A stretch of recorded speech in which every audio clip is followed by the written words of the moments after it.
जय हिंद जोहार। आप देख रहे हैं जोहार बॉयज ऑफिशियल। आप वीडियो के माध्यम से देख सकते हैं कि मेरे पीछे एक घर है जो बहुत ही टूटा हुआ है। आके देखें, पूरा देखते पहले घर को, उसके बाद हम लोग पता करेंगे घर किनका है और उनसे भी बात करके भी बताएंगे। देखिए पहले घर इधर इधर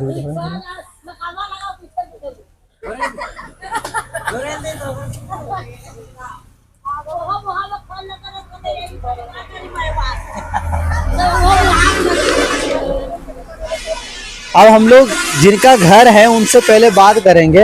ये घर आपका ही है ना? हाँ। नाम क्या हुआ आपका? गीता देवी। गीता देवी। घर में कौन कौन रहते हैं? और घर में कौन रहते? दो छोटा छोटा बाल बच्चा है। और कोई नहीं ना? और कोई नहीं। अच्छा, जैसा कि अभी मतलब यहाँ से और भी जो चाचा सब ऐसे बता रहे थे कि इनके पति भी नहीं है और इनके घर में छोटे छोटे बाल बच्चे हैं और घर इनका ऐसा है कि रहने में बहुत ज़्यादा दिक्कत होता है। गर्मी हो, बरसात हो या ठंड हो, इनको बहुत ज़्यादा परेशानी है। और इनका कहना है कि कई बार इन्होंने कॉलोनी भर के दिया, अबुआ आवास योजना, प्रधानमंत्री आवास योजना जो भी है भर के दिया, लेकिन अभी तक नहीं आया है। और आता भी है तो शायद इनके पास वैसा जमीन नहीं है जहाँ पे ये घर बना सके। ऐसा ही बात है ना? हाँ।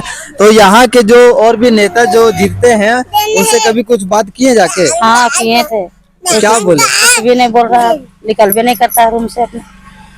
नहीं निकलते? नहीं। यही तो आगे, यहीं पे कोडरमा में तो उनका घर है। हाँ।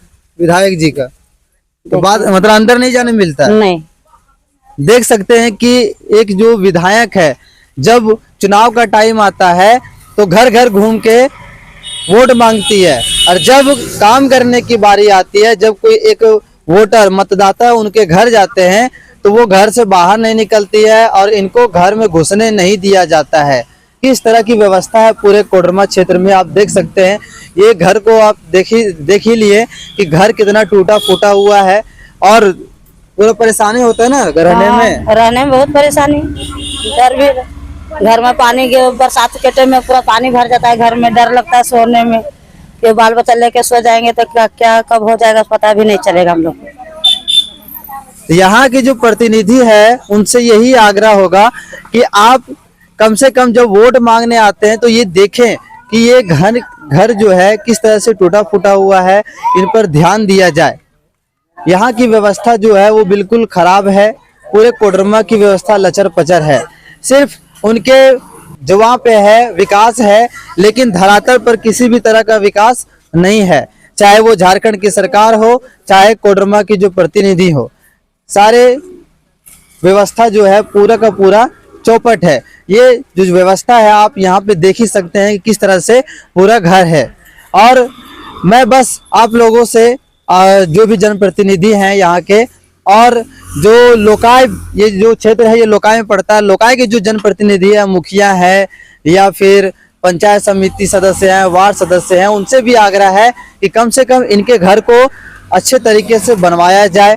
अगर जमीन नहीं है तो सरकार के द्वारा इनको जमीन दिलाया जाए और उनके घर को बनाया जाए। और ये फिर दोबारा कोई नहीं आता है यहाँ ये बोलने के लिए, कुछ देखने के लिए। यहाँ हम लोग के पानी का कितना परेशानी हो रहा है, बहुत होता है। बोलने जाते हैं तो कोई सुनवे नहीं करता। चापाकल भी नहीं है? चापाकल भी नहीं है, एक चापाकल है, बहुत झगड़ा होता है उसमें। मतलब एक चापाकल है, उसमें झगड़ा होता है। पानी की पीने की व्यवस्था नहीं है यहाँ पे। और भी समस्याएं यहाँ पे पानी का है और हम लोग का घर उर के भी दिक्कत है, कोई नहीं देखने वे नहीं करता है। घर का तो पता चला, यहाँ पे घर जो टूटा हुआ पूरा इधर देखिए रहा है।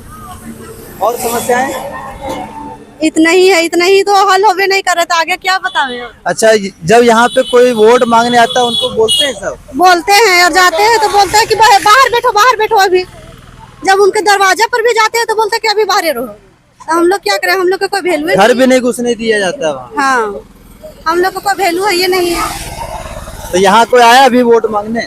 नहीं, अभी तक कोई नहीं आया। कोई नहीं आया नहीं, अभी तक वोट मांगने भी कोई नहीं आया। और ये भी कह रही है कि जब उनके घर के दरवाजे पे जाती है तो बाहर ही खड़ा कर दिया जाता है, अंदर घुसने भी नहीं दिया जाता है।